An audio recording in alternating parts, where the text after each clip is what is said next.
Go Big 12 or go home. I'm Brandon Shanahan, joined as always by Drew Russell, the one, the only Missouri's finest broadcaster in the whatever they call the state of Missouri. The We're show me back, state. the Show Me State, the Show Me broadcaster here in the flesh. Had a couple of weeks off. Strep throat ran through the household, so we took some lumps.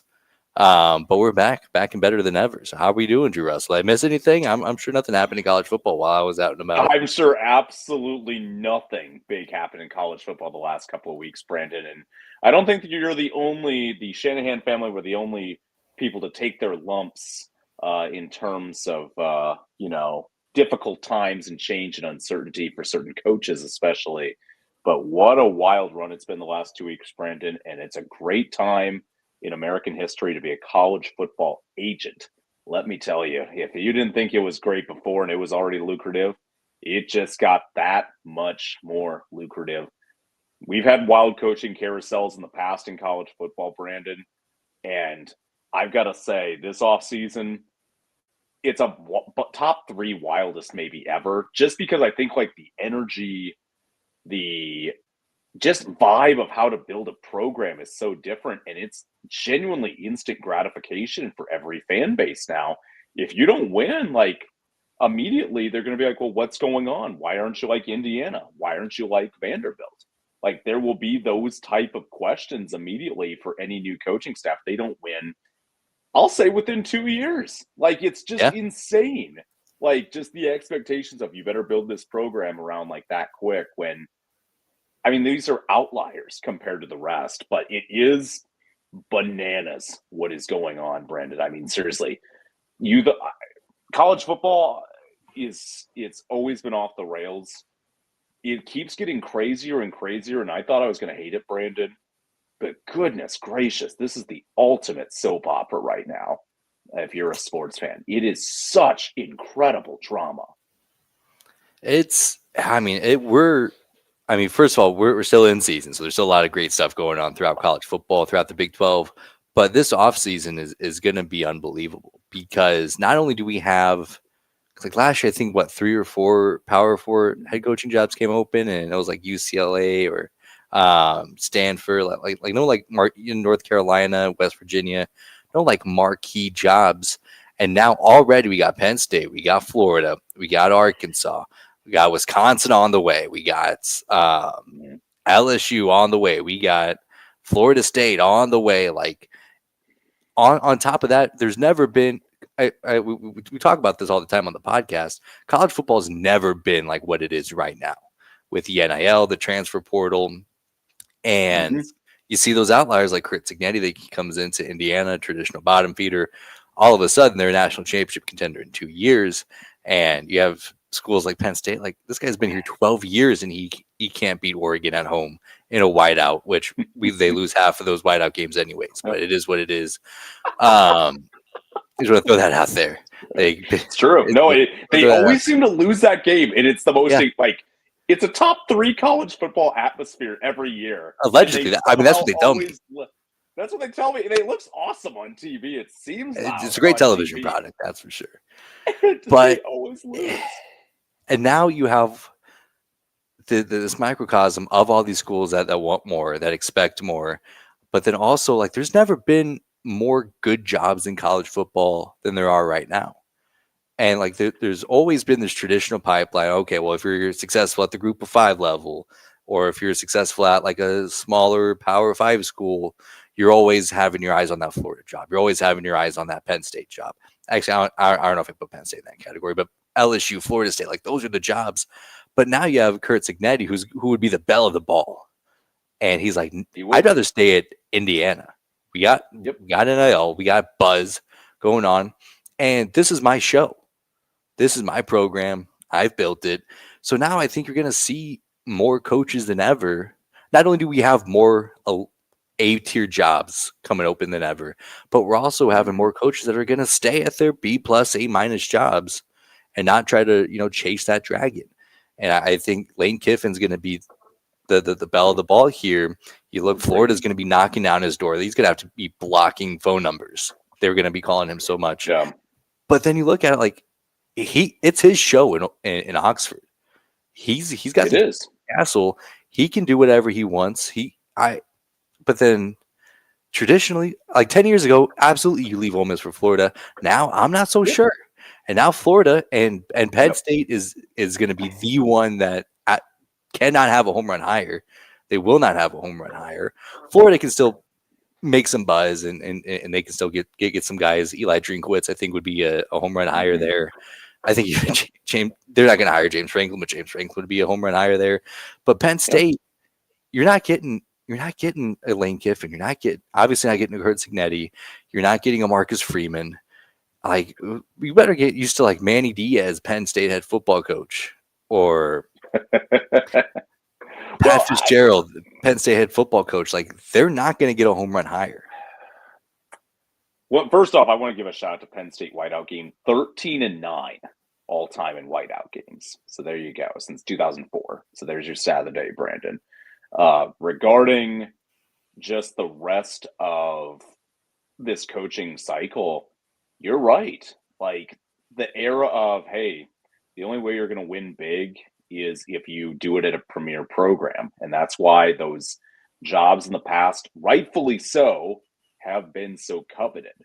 But now, what was once a hey, only two teams make the college or the champ play in the championship game. It's two teams based off a computer and human votes. And it was okay, we're going to go to a committee. And it's going to be just four teams. And name recognition mattered absolutely in those decisions. I mean, look at if I'm looking at just the Big 12 itself, I remember the year Baylor TCU, two excellent football teams in 2014, both with one loss. Major mistake. They decided to call them co-champions, and Big 12 wasn't able to get a very, I mean, good to great team in one of those two.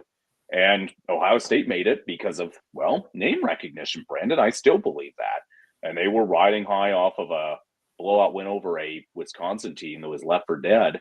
And they, won't go on and win the national championship game. And I think coaches in the past are like, we've got to be that big name. We have to find a way. UCF goes undefeated. And guess what? They're left out in the cold back in 2017. I'm not saying it was the right or wrong decision, but that is a fact that, they viewed as, hey, we went undefeated. We deserve to get a chance. Now, 12 teams make it. Every single coach views that college football playoff as, hey, we could, if we find the right program, we can build our own type of success. You look at Signetti at Indiana, Clark Lee at Vanderbilt is a remarkable That's story another that great example. and I don't think he wants to go anywhere. That's the crazy part. I absolutely think he is beyond bought in at Vanderbilt as of right now. Who knows? I mean, college football is chaos, but like they're projected to be an at-large team, and that's Vanderbilt. Um, you have to give this new era of college football and turn it on its side and view it in a different light because you're right, Brandon. Those can't miss jobs anymore. There's still certain things that are incredible. If you're Penn State, yes, Beaver Stadium's a huge stadium, incredibly passionate fan base.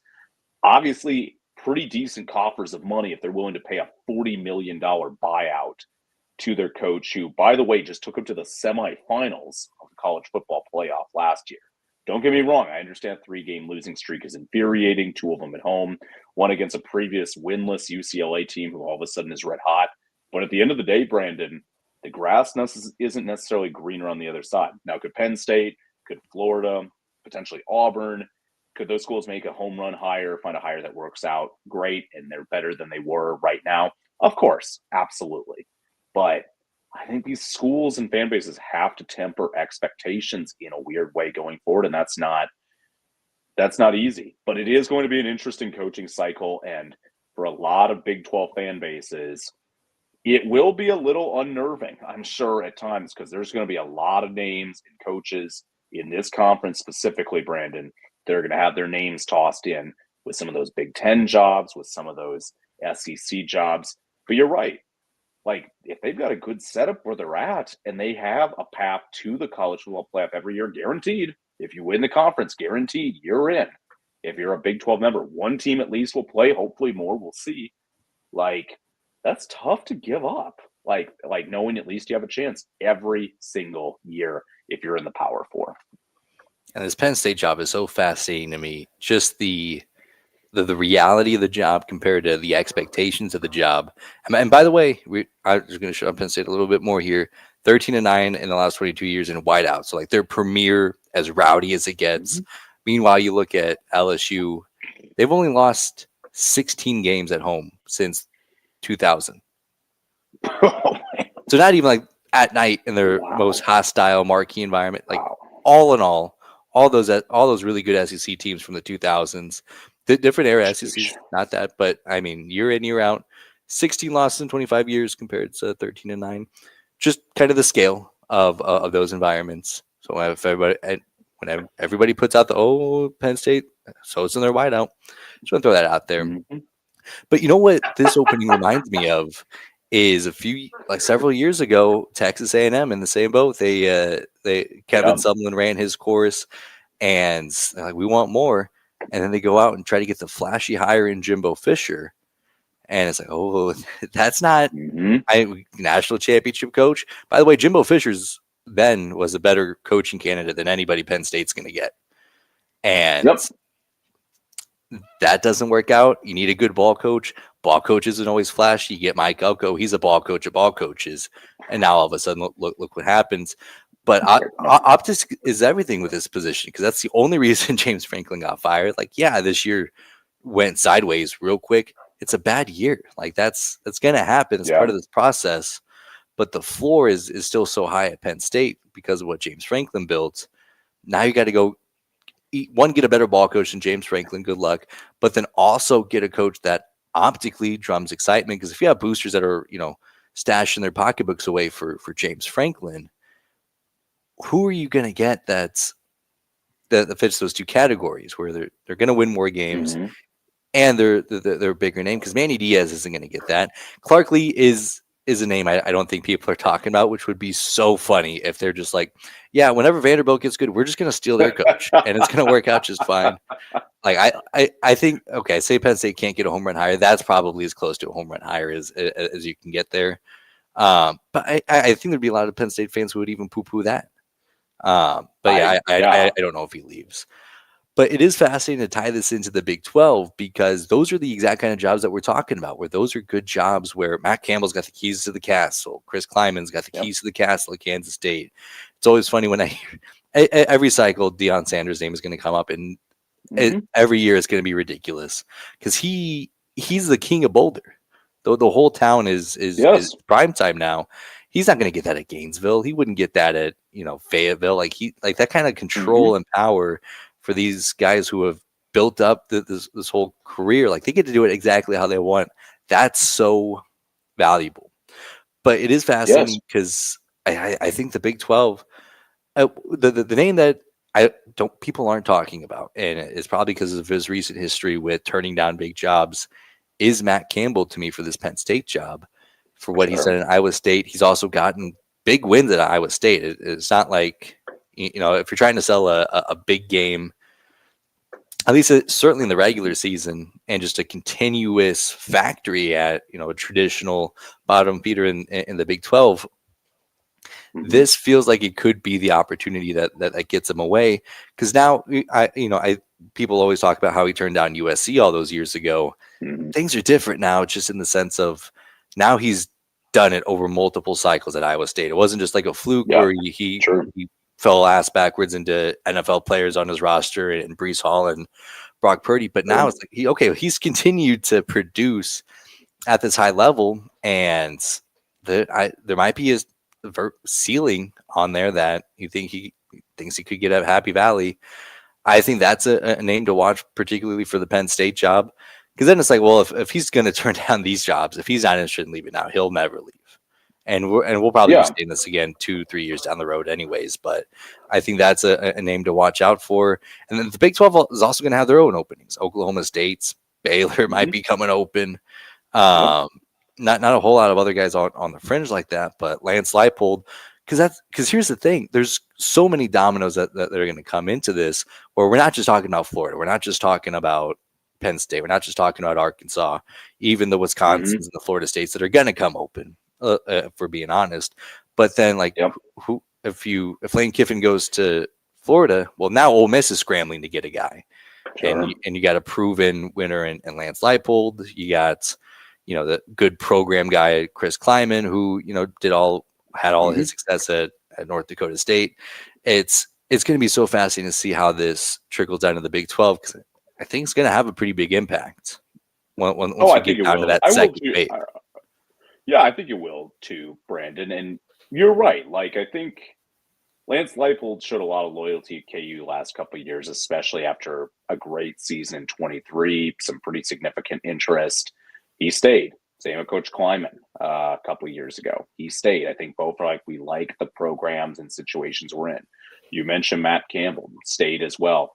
That said, though, yeah, like this cycle just feels really different because it's getting to the point where these schools, some of these especially, are desperate enough that they will make panic hires and they will throw ungodly amounts of money at some of these candidates, I Yeah, guarantee. And I mean, if you're a agent of a head coach right now, what a time to be alive. Like, holy cow, no you can kidding, no do whatever kidding. you want negotiation wise. Absolutely. Like, you can make some crazy demands because I absolutely think some school would meet it if they were desperate enough or felt that coach was justified and can get them consistent, heavy winning at their program. And what will be interesting, you're right. I think the Big 12 cycle is a fascinating one right now. And, another guy that I'm going to keep an eye on, and I'm very aware he's an Arizona State alum, but yeah, Kenny Dillingham is also another guy, young coach. He has He'll get found calls for sure. incredible success down at Tempe. And again, he's a loyal guy, seems like a program guy, but Brandon, who knows? Like, we don't know how things are going to pan out. There's a ton of openings, though. And I think these coaches have to realize that their shelf life is limited no matter what. I think they're all kind of aware of that already. Like, I'll look at West Virginia right now. They're 0-4 in conference play. I'll tell you what, Rich Rodriguez, there was a little bit of hate I saw on Twitter. Just a little bit, not heavy. But, if they don't beat Pitt earlier this season, I guarantee West Virginia's fan base right now would be like, what did we get ourselves into? Rich, this isn't the Rich Rod teams we remember from 20 years ago with a Pat White and a Steve Slayton. So it's tough. I mean, it's tough. And coaches, I really think that buyout number is going to mean something. And obviously, like Signetti, he rode a great season last year, a great start to the season this year, and he's parlayed it into what will be a lifetime security of money in about 11 and a half to 12 million a year, and then a pretty heavy buyout on top of that. And he doesn't even necessarily need to win at a heavy rate that it's going to be expected at other top name brands. And I am curious, more and more schools are like, hey, we'll pay you the big bucks. We're not even expecting that too. Boy, for a coach, that is tough to turn down. Job security, respect in the community. But there's a lot of factors, Brandon. We talked about the drama. Like, it's next level. And yeah, like James Franklin, I'm not saying I wouldn't have been shocked if it was after this season. Yeah, there was something shocking about him getting knocked out I think mid-season a little bit considering the buyout. But then again, Texas A&M, I thought was insane for blowing $70 million to get rid of Jimbo. And I thought they should have stuck it out another year or two to see what happens. And to their credit, they go get Elko. And I mean, they're off to their best It's a start ball in, coach.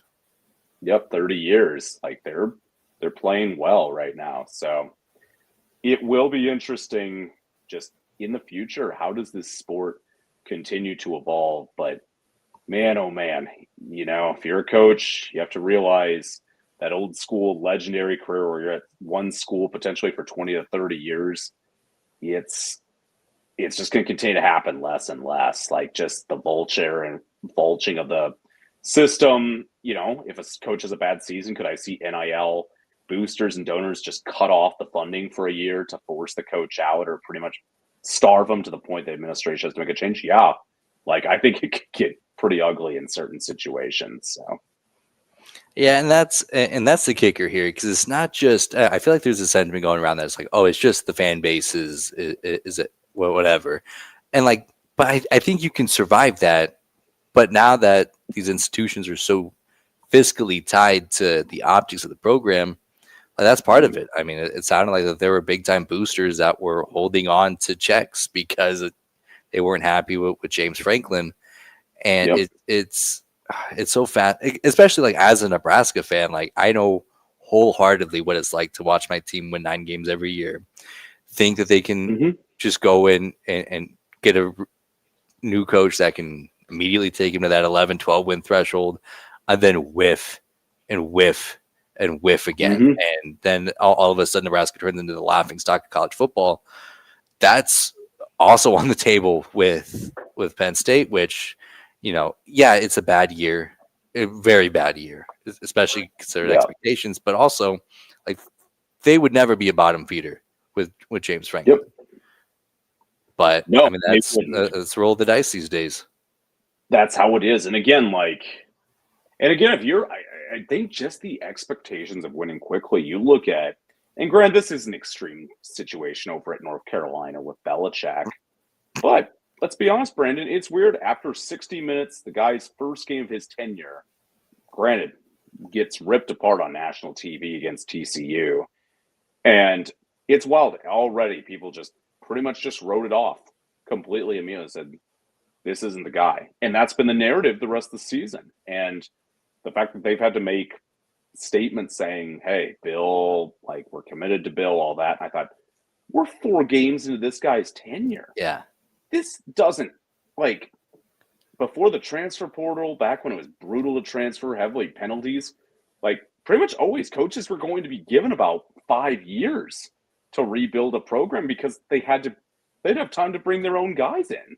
So, like, if you had a bad season for the first 2, 3, 4 years, like, schools had to be patient. They're like, well, he doesn't necessarily have his guys he recruited. Like, we have to give him time. Like, that's not an excuse anymore. Like, you were expected to hit the ground from day number one. And it's scary. I mean, I was thinking about week one, Florida State versus Alabama. That's a game I thought about a lot, Brendan. And I think when that game transpired, Florida State beats Alabama. I mean, everybody thought Kalen DeBoer is not going to make it through the end of the season. Like, this is bad. Like, Bama, they're done. Dynasty feels done. Florida State, good for them. Seems like they kind of bounced back. And now here we are, 6 weeks later, and narrative's completely shifted. Kalen DeBoer, at the very least, he's ridden the ship enough that fans are like, he's done a good job this year. He won at Georgia, beat hated Tennessee. Like, they make the college football playoff, they'll say, all right, you know what? Seems Kalen's kind of at least they're going to be patient. Or I mean, they're not arrogant enough to say, all right, we got to get rid of him. Like, they're going to be like, hey, tough coaching cycle, 10, 11 wins. Yeah, he can stay around for another year, I guess. And then you go over to Florida State, and I mean, Norvell, I mean, I don't see a route where he's going to make it. I mean, he'll stay through the end of the season, but I don't see a route where he's coaching in 26 for Florida State. That remains to be seen. And it's amazing how quickly things can turn narrative wise, Brendan. It really is insane. And that's just football in general, at the pros, at the college level, and high school job security for coaches. That's going to be obviously a little bit stronger. But even then, certain communities at the high Yeah. school level, it's not like a certain coach doesn't Seen win a it. good amount. You're down in Texas, Brandon. You've seen it a little bit. And I've seen even a little bit more up north too. Like, it's kind of insane how that all breaks down. So it will be interesting just how that continues to evolutionize. And again, I remember 2 years ago, just when we were first starting out this podcast and talking about how is this new era of college football going to play out with 12 teams? How does that all break down? And I've got to say, like, I think this has been one of the big ones is that schools are like, hey, there's never been a better chance for us to make the college football playoff, be competitive, especially have heavy money in the NIL chambers. And yeah, like, if you're not winning, hey, we got money, we'll fire you and we'll find somebody else. So I don't know. It's absolutely insane though. It's so fascinating. And the last thing about James Franklin, just something I thought of, like, is there, because like, I think so highly of James Franklin in particular, Mm-hmm. but like, is there a program right now that has a coach that they're like, okay, we like him. We're not going to like outright fire him, but like, if we can get James Franklin in here, Like with Texas a few years ago, they're like, "Oh yeah, we're riding with Tom Herman for another year. We'll let him try to right the ship." Oh, Steve Sarkisian would come. See you later, Tommy. Yeah, We got our guy. I'm thinking like, if I'm Michigan, do I want yeah, to keep this Sharon Moore? Sharon Moore might not be the best head coach on the Michigan head coaching staff right now. yeah, With the way that Biff Poggi dominated yeah, Nebraska, like that's the best win of the season, and Sharon Moore wasn't even in the facility that week. Like if yeah. I'm Michigan, I can get James Franklin. Is that? I know. I don't know. Something to think I don't about. know, Brent. It's something to think about for sure. And I have one final point. Like one of the things I've always enjoyed about college football, seeing programs develop, seeing guys stay within a program and develop in that program in a 3, 4, 5 year span where they might come in, they're a second team on the depth chart. There's clearly work to be done, but they find a way to fight, they compete, and they work their way up into a good player, maybe an all conference player or even beyond that. Seeing kind of that disappear more and more is disheartening in a lot of ways. That again, just highest bidder out there. And again, for these a lot of these student athletes, Brendan, it's crazy to think about, but for from this 18 to 22, 23-year old stretch, like this might be the best earning potential they get their entire lifetime, which is Yeah. crazy. It is. I mean, the money is crazy if you're a top tier talent. But there's still pride, I think, in certain programs. I think there's a bunch of them in the Big 12 that really are still keen to building the system within your program, finding underrated gems, building them up, and making them terrific players.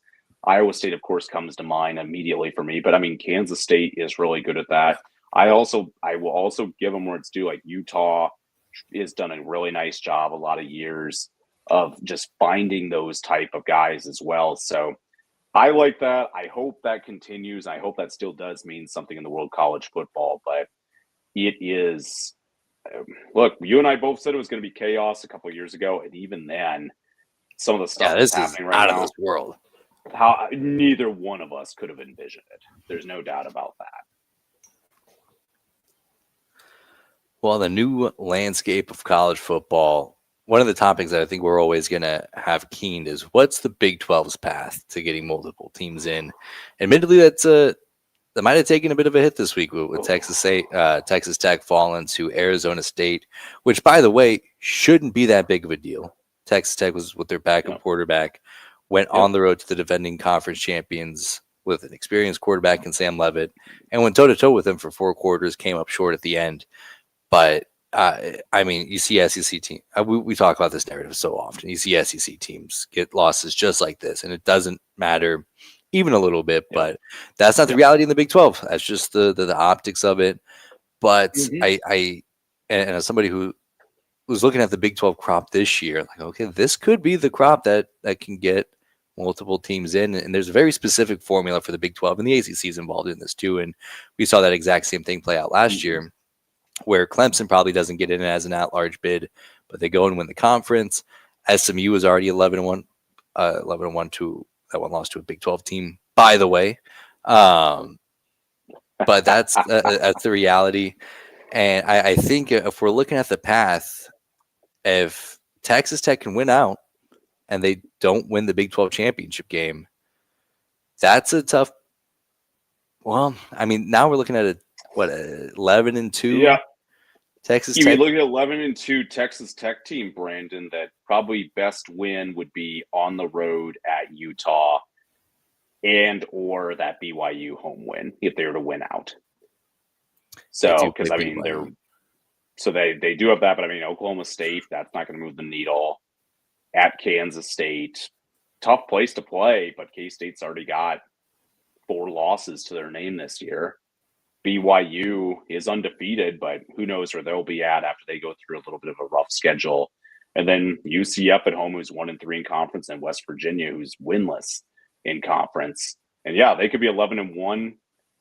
But even then, if they can make the conference championship game, I unfortunately think they would absolutely have to win it, Brandon. I don't know if I see an option where they don't. And Big 12 standings wise, there's only two undefeated teams left in the conference standings in BYU and Cincinnati as well. The Bearcats continue to play quality football.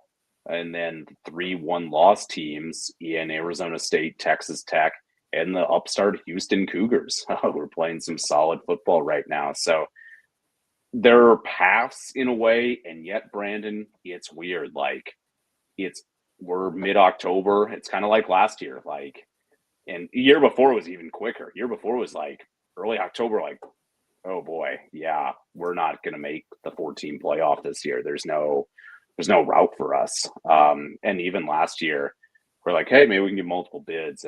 But by late October last year, we're like, this is going to be a one bid league, unfortunately. And we'll see where we're at come in the next couple of weeks. Early November, we'll kind of get another idea of where we're at, Brandon. But that's kind of where we stand right now. So then let me pitch this path to you. So Arizona State beat Texas Tech, so they'd have the head-to-head tiebreaker. Yep. Say they both win out. So Texas Tech take care of the BYU. Texas Tech's now 11 and I mean, you probably have to have Cincinnati run the table then, wouldn't you? They're 4-0 in the conference. They would have to get in, play Arizona State in the Big 12 title game. The winner of that game gets in. And then you have Texas Tech, who's just kind of chilling at home, but they're 11-1 with their one loss coming to the Big 12 champions with the backup quarterback on the road. You pick up a impressive win against BYU. Is that the path? Yeah, that could be the path. I mean, Cincinnati, I could absolutely see them because you look at their schedule, Brandon, versus Baylor, which not an easy game this week. At Utah versus Arizona versus BYU at TCU. That's a tough run. I mean, that's a tough run. That's a good little schedule that Cincinnati has coming up. So for me, I mean, if they say win that out, they're 11-1. They lose a conference championship game. Unfortunately, I still think they're going to fall short. Unfortunately, I think they're deserving potentially. Yeah, that would be 11-2. Yep. I don't know who they played in the non-conference, but I'm sure that one loss is to an elite team. So hopefully that doesn't hurt them. No question, Brandon. Yeah, no, there's no doubt that was, I'm sure, an all-time team. Yeah, right there. I can't remember who they played week 1, but it must have been just an outstanding, gritty team that they played. Yeah, I don't know. Yeah, they must have the color red. I have no idea. Yeah, I don't know. No, I mean, it's interesting though, and I mean, like, you look at BYU too. I mean, BYU's actually put together a nice little resume across the board. I mean, they ripped Stanford, who, hey, at least they can beat Florida State. On the win at Arizona, beat Utah. They got a tough little road coming up. BYU, Brandon, still has to go twice at Texas Tech and at Cincinnati with home games against TCU and UCF. That's a tough schedule coming up for BYU. Yeah, that's a tough draw. If they go 4-1 there, I mean, like, it will be interesting to see. And I think again, it's kind of like the previous years. How did the dominoes fall? Is there a route for multiple Big 12 bids? And fortunately, if I'm being honest, Brandon, right now, I think it's going to take a miracle, to be honest, to get multiple Big 12 teams in. And it's just because of the current state of college football. AP polls, like, let's not sugarcoat things. They're going to probably favor a 3-loss SEC or Big 10 team based on strength of schedule. And not that these teams aren't talented. And what hurts those top Big 12 teams, unfortunately, Brandon, are some of those non-con losses. Arizona State, played a respectable game, but they do lose at Mississippi State. And unfortunately, Mississippi State's not winning in the SEC right now. And look, Nebraska's a fine football team. That said, Minneapolis wasn't exactly pretty last week. And on top of that, like, Cincinnati didn't beat them. And that was a road game for Cincinnati. Let's be very candid. I know that's neutral in Kansas City. That was a road game. But they didn't win those type of games, Brandon. And that is tough in terms of trying to get an at-large bid. Those are the type of games you'd like to have wins on your side. So, again, there's still a lot of season. There's still a lot to break down from just a week-to-week game matchups. But right now, again, if you're a team, and I think every coaching staff will disagree with this effort, it's like just win and find a way to get to the Big 12 title game and then win the Big 12 title game to eliminate all doubt. Like that should be just your number one goal right now. You want to eliminate all doubt, get to the title game, win the title game, and then you don't have to sweat it out if the committee is biased or not. So that's got to be the goal of all those front runners right now, rightfully so. But I think there should be an extra like, hey, don't expect them to put you in with 11 wins. Like that should not be a goal at all. Like you got to win and you got to win out. And that's such a tough thing because I get the 11 win threshold when it's a 14 playoff, but an 11 win Power 4 team should get in. On paper, they should, Brandon, but whether you like it or not right now, this is kind of the state of college football. Like Big Ten teams, they are going to carry more weight, some of those wins. And I mean, like, Indiana's a funny example. Indiana's had some good wins on their resume already this season. I mean, Oregon is an outstanding win on the road. It absolutely is. The way that they played in that game, the way that they shredded Illinois at home was beyond impressive. You look at Indiana's schedule the rest of the way, Brandon, that's not exactly beyond power. In fact, that looks like some Big 12 team schedules in terms of just lower tier teams and not teams that aren't winning their conference games. But again, the narrative is, hey, they play in the mighty Big Ten, and not the Big Ten doesn't have some power teams up top. They clearly do, but I think we often underestimate the bottoms of these leagues across the board for every conference. It's not pretty at times, and I think like Big Ten, not necessarily pretty. SEC, and again, I think that's what makes Arizona State's loss so painful. Is I don't think Mississippi State's necessarily that bad of a team, but guess what? They haven't won in the SEC at all, and that is a loss that's going to, I think, hang over the defending champs' heads for a little bit while, whether we like it or not. So results do still matter on the field. Unfortunately, on certain metrics here, like they don't clearly, and clearly there's, I think, certain narratives and biases for a Big Ten or SEC. But at the same time, two of the top teams in our conference, Brandon, did, especially that Arizona State loss, they did lose. They did lose that game against a lower tier SEC team, or on paper right now. So that's how it is. But again, keep going forward. You just have to keep winning, take care of your business. But we both know in the Big 12, anything goes. It's chaos. It's crazy. It's why we love it. But it will be interesting to see going forward just how the committee breaks things down. Again, we'll start getting some projections coming up in a couple weeks.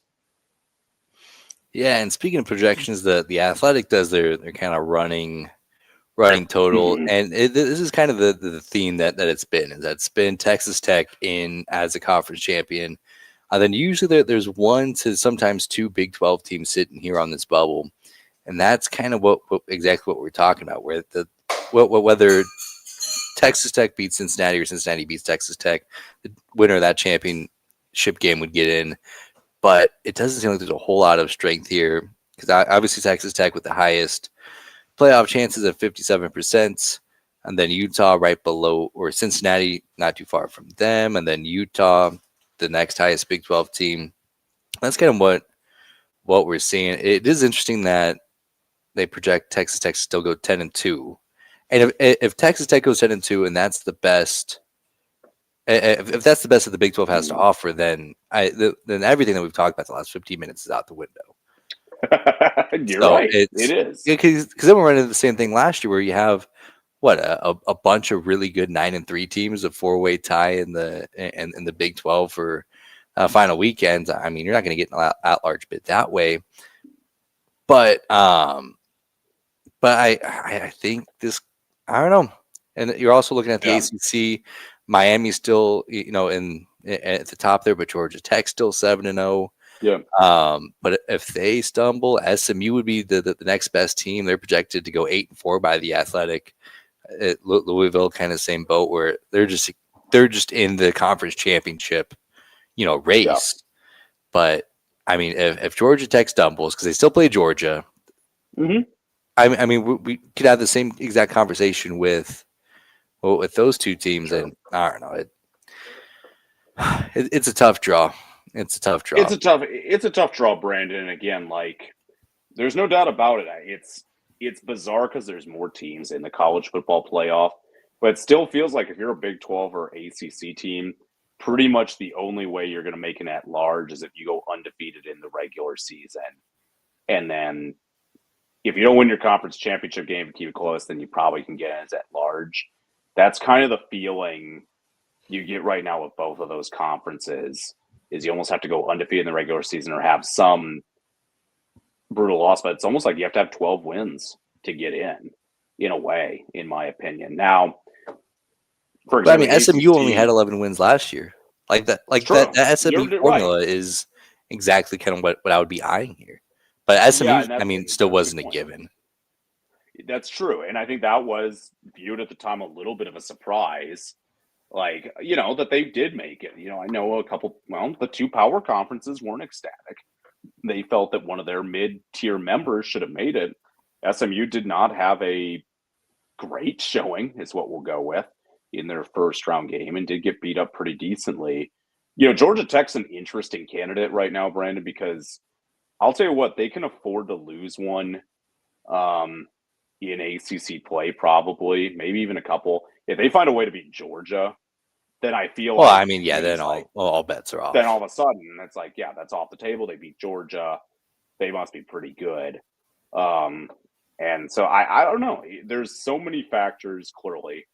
There's a lot of puzzle pieces of this puzzle that have not been solved yet. We'll continue to get answers as the season plays on. But, for right now, I mean, again, if that was how things are play out, if two Big Ten, one SEC, one ACC, and that four buys, and then you go kind of across the board, Notre Dame, independent ACC, I guess they're thrown in there, another SEC, Ole Miss, Big Ten. I mean, you're pretty much getting what, four SEC teams in there, Brandon, a couple of ACCs, a couple Big Tens. So I mean, who knows? I mean, it's just going to be interesting to see how all of it breaks down. But again, if you're especially that top five right now, you've got to keep winning. And again, since the Big 12 isn't a dog eat dog world anymore, where it's everybody plays each other and you got those easier head to heads, you really can't. It's a lot of it's a luck of the draw right now on schedules. Like there are going to be years you might get some good opponents, and you win a bunch of those. Maybe you get in at large. There's going to be years you could win a bunch, but the teams don't turn out to be any good, and the committee's like, well, you didn't play anybody. Like it's not like the old days where you played everybody once. You're like, well, Yeah. win our conference. So I don't know. It will be interesting going forward. But that said, we got a lot to break down in the near future for sure. Big week throughout the Big 12.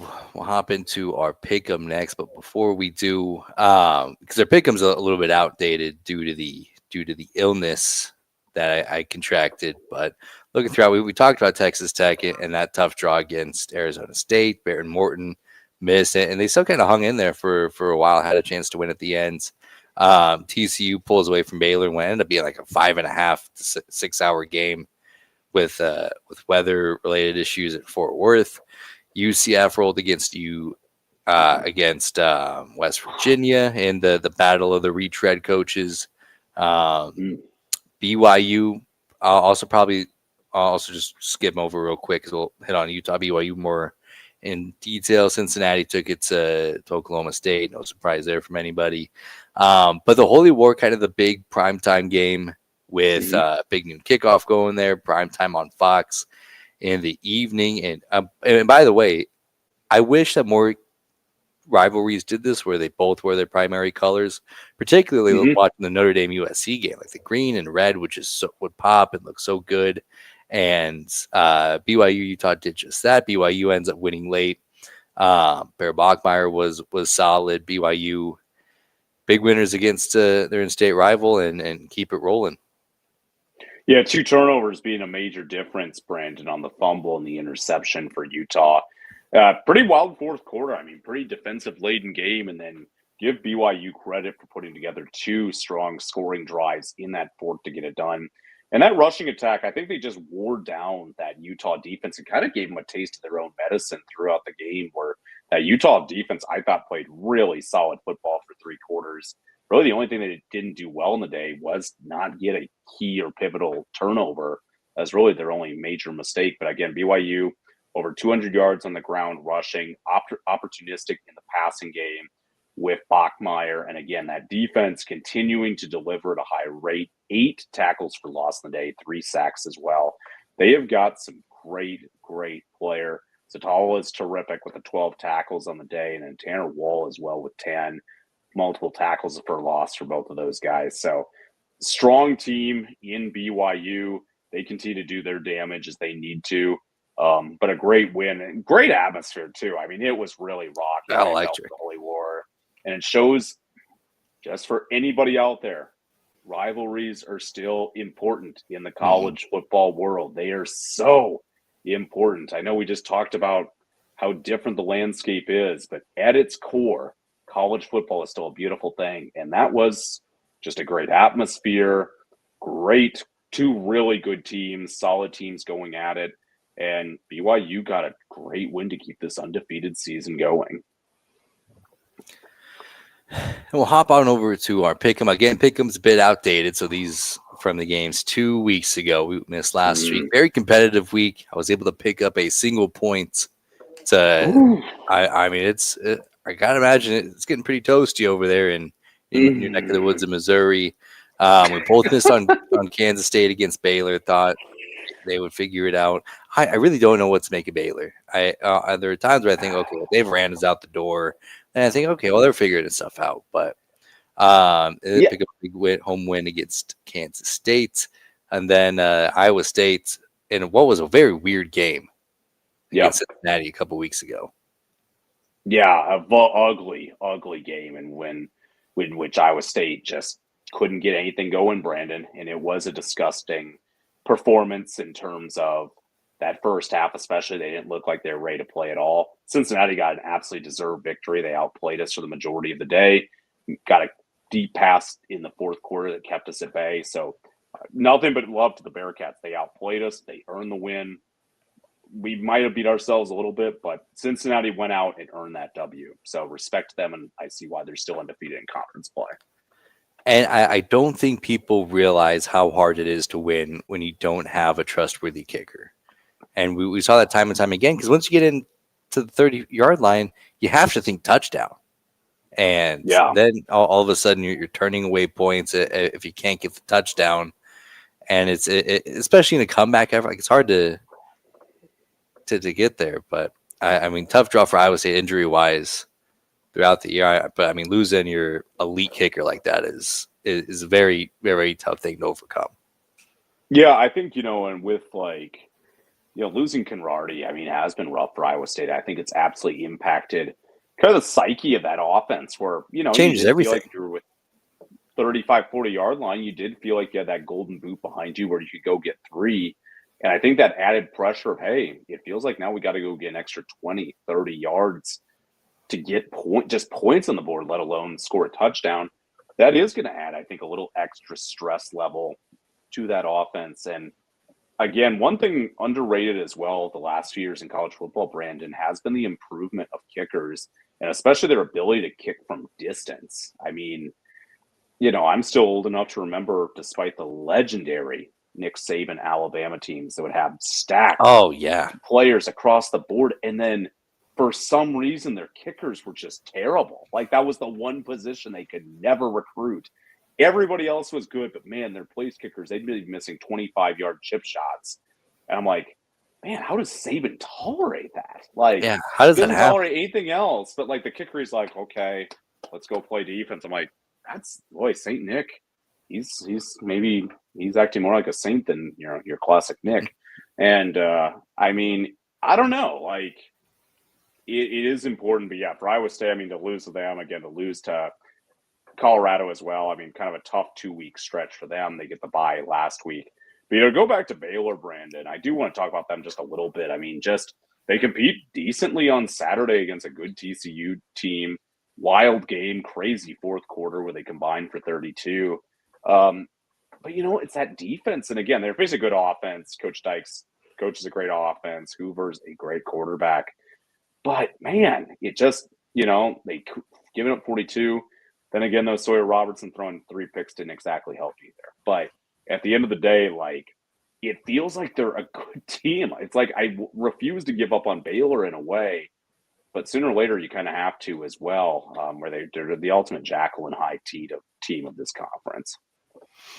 And we talked a lot at the beginning of the show about the coaching carousel and what happens. But if you have a guy like Dave Aranda where this was supposed to be the breakout year, you have the returning great quarterback in Sawyer Robinson, who was among the All Big 12 team preseason, and you have these great wide receivers, and you do well in the portal.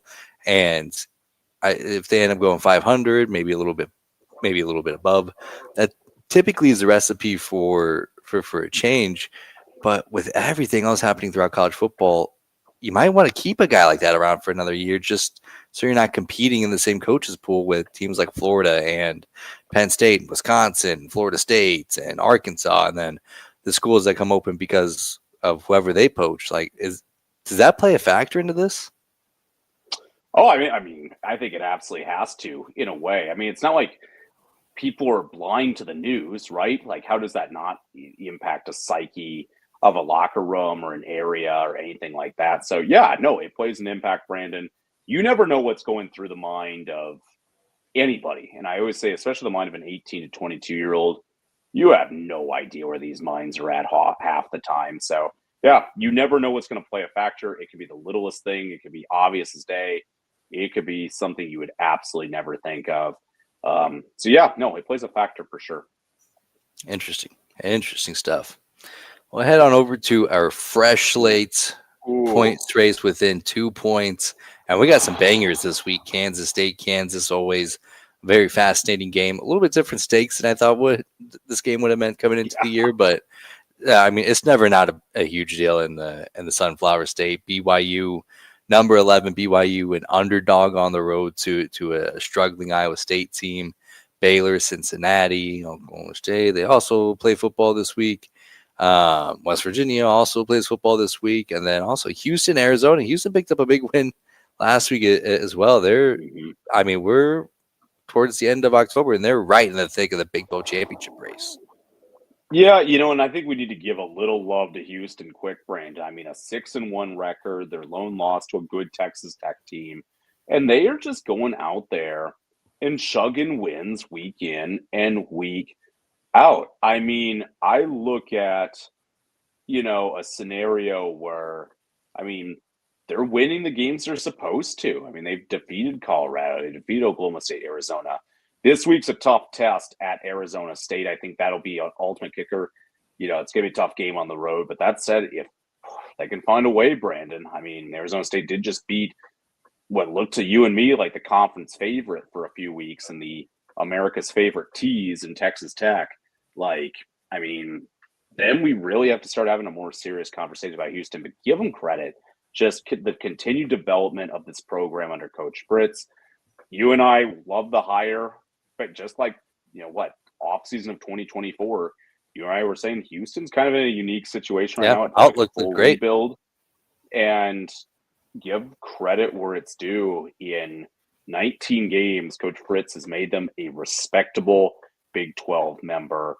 And that's something that should be applauded no matter what for this season. Like, I think they've already outperformed themselves and kind of has the same energy as that 2024 Arizona State team. So kind of an interesting collide of two worlds between those two programs. And just looking at the schedule for Houston, this is the big one against Arizona State on the road.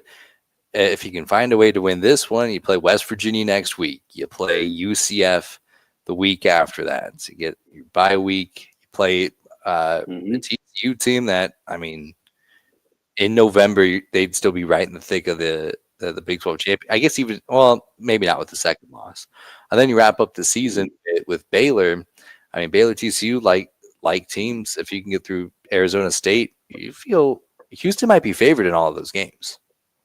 They might be. And that's, I think, really, it is a potential scheduled to run the table a little bit if they want to. But I guarantee for Coach Fritz and that staff right now, they don't give one rip about what the rest of that schedule looks like. They're focused strictly on what's going to go on with Arizona State. And I think keeping that locker room, tempering their expectations, saying, hey, you're a good team. We want to have confidence, but at the same time, not get too cocky as well. I think that's why they've been able to find the success that they've had so far. Yeah. I mean, that's our job. We'll look ahead. But I mean, even you drop Arizona State, you split Baylor, TCU, you're looking at 9-3. What a world. 9-3. Yeah. That's outstanding. I mean, buzzing. Yeah. I mean, high energy, Brandon. I mean, the buzz palpable down in Houston. Well, we'll hop into our pick 'em as usual. We'll start with our most confident and work our way down. 5 and 4 seem pretty easy to me. It's just splitting hairs on how you want to go about it. For my 5-pointer, I'll take Texas Tech to bounce back against Oklahoma State. And what, we got 6 games this week? We got 6 games, Brendan. We got 6 games. 1, so give me 6. Yep, half a dozen to count on. Yeah, that's a neat word. I think you look at kind of that Texas Tech Oklahoma State game. For all the betting people out there, that's a 38.5 point line. Whoa. 38.5, Brandon Shanahan. That's according to ESPN Bet. So, boy, if I want to find a sicko betting, if you want to celebrate Mary Betness a little early, that could be a potential sicko game for you. That said, I feel good that Texas Tech can take care of their damage. I will also take them for 6 points. I wouldn't be doing my job, I feel, if I didn't take them. Then it gets a little more interesting, Brandon. But I'm going to go out east. And just, again, they don't have that Pitt win. I think West Virginia would be finding a little more heat towards Rich Rod right now. And again, I know he's in year 1, but this is a new era of college football. It's look bad. It hasn't been pretty at times. I like TCU on Saturday on the road, so I will take them for 5. Yeah, I'm right there with you. This one feels pretty solid. I mean, going out to Morgantown, not something to overlook, but you had the experienced quarterback. You're starting to see this run game really come into to play. Throw that in with McAllister out wide. It's a dangerous combination for anybody, let alone a team still trying to find their footing. So I got TCU on the road for 5. And then looking throughout the rest of the way here, it gets dicey because I like Arizona State, and actually that's where I'll go here. But you look at Cincinnati, I like them better than Baylor, but this just feels like the typical Big 12 trip up for them. Kansas State, weird vibes with both of those teams. So yeah, I'll ride with the defending champs, despite giving Houston all the flowers that we just did 3 minutes ago. Yeah, I actually, Brandon, we need to be adding one game. We need to add Colorado, Utah.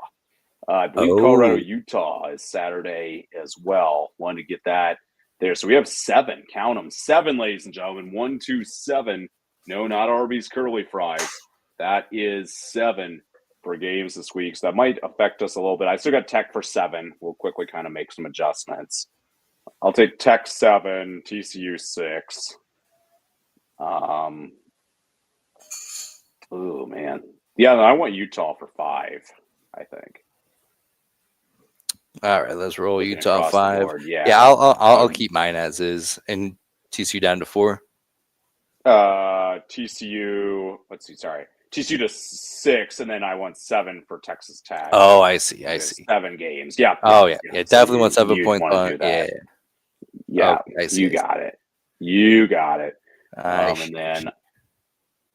And then I don't even know whose turn it is. I'll just continue. I'll just real quick throw Utah on there for there you go. Okay, so there we go. We're back. So Utah for Brandon for 5, Arizona State for 4, and now I believe it's back to me. I will also take Arizona State for 4.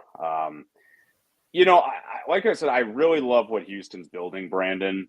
I like Arizona State's just the competitive schedule they've been through. I think they're riding well off that win over Texas Tech. Great 2-minute drive at the end of the game. And again, for Tech, that's a tough loss because that was a winnable game for them. But Arizona State, just credit where it's due. They keep finding ways to win there. They've been genuinely a pleasure to watch in this conference. And my 3-pointer. Oh, boy. I don't like any of these. Oh, Brandon Shanahan, what are we going to do? Oh, my gosh. I'm going to go Cincinnati for 3. I'm going to take the Bearcats. I think Baylor's going to give them a test, though. I really do. And this is going to be a one-possession game. But Cincinnati's been able to find a way to win close games this year. I'm going to trust that they continue to do that. Oh boy, looking throughout, I do, and now I kind of got to play the game. I was like, okay, well, I still got to pick up a couple of points, and this pick 'em, it's tough to pick up any points here. But for the time being, I don't think I'm going to try to pick up those points here. I'll take Cincinnati 3. It's just an interesting game because, I mean, Baylor, talent-wise, as much talent as Cincinnati, and I can make an argument more talent on the roster than Cincinnati. But Bearcats are extremely well coached. They've found a way to compete. And again, they have a good home field. They have a great home field advantage when they're, full capacity, which they should be on Saturday. So, I mean, Brandon give him credit. He is. Sorsby's a freak. He's the type of QB that Amos Alonzo Stagg would have loved. So, just credit where it's due there. 18 touchdowns and 1 interception. Big season for him. That's a big season. I mean, heavily underrated. I mean, the way he's playing, he could be conference player of the year offensively. I mean, he's just been it's like an under the radar 18-1. Like you wouldn't put it back together.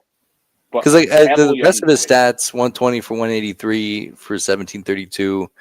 I mean, still 500 yards less than Sawyer Robinson, but it also brings a lot of action to the run game as well. So he's been outstanding. I wish people would talk about him more, particularly because the 1 interception came in a game-losing interception in Nebraska. So the more they're talking about how good Cincinnati is, the more it trickles down to some of our more poverty programs. Mm-hmm. Oh, yeah. I couldn't put that one better, Brandon. Okay, so Brandon's got 3 on Cincy.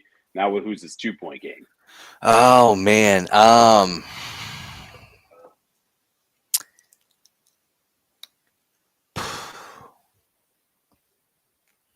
I like to reserve the right to change this after hearing your pick. BYU and Iowa State feels so. It's crazy to me that Iowa. It feels crazy that Iowa State's favored, and I know they're at home. I know. Jack Trice is a magical place, but it's also like I feel so differently about where than where the point spread is. That it's like, am I wrong? This feels like I could be out of this world, or I could be spot on. It's like the ends of the spectrum are so different. So I'll take BYU here for 2. Actually, I'm just gonna I'll take them for 2 regardless of what you do. I like BYU on the road. Okay, I respect that, Brandon Shanahan, and I will go Iowa State for 2. So let's just be different. Let's get this a little interesting. It could be the dagger, knowing how these. Could be, or we might have a tie, or you might take the lead. We'll see how you play your 1-pointer. So I'm gonna do that.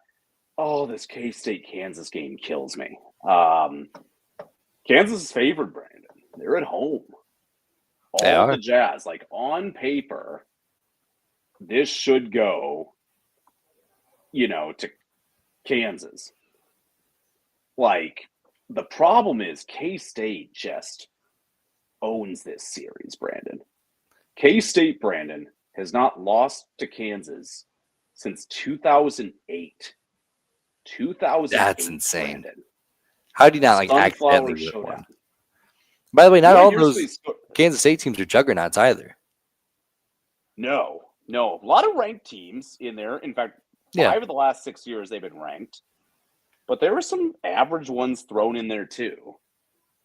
But it's been close the last 2 years. K-State won 31-27 2 years ago. They only won 29-27 last year.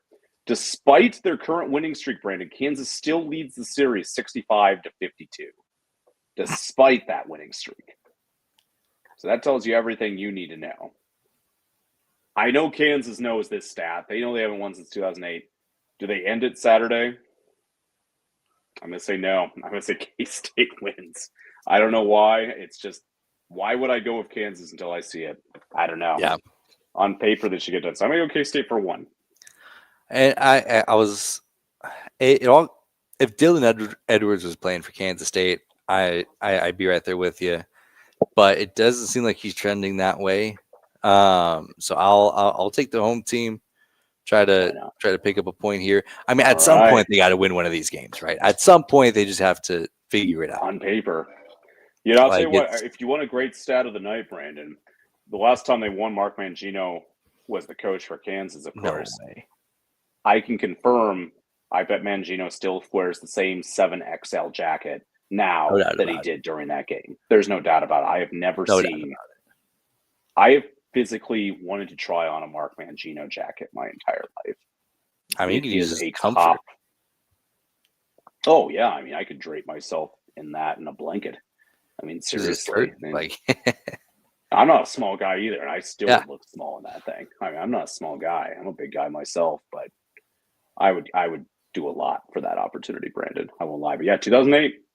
So I believe Todd Reesing was still quarterback. Yeah, that sounds right. Sounds like that 11-1 year.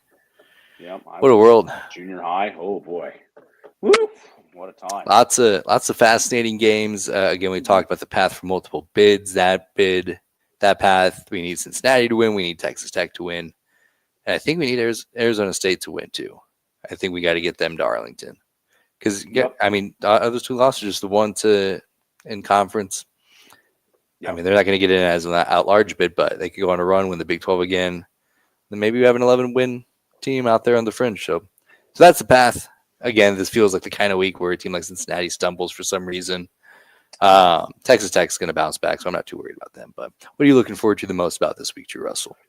Or just 7 interesting games across the board. I think the game that two games that really stick out to me personally.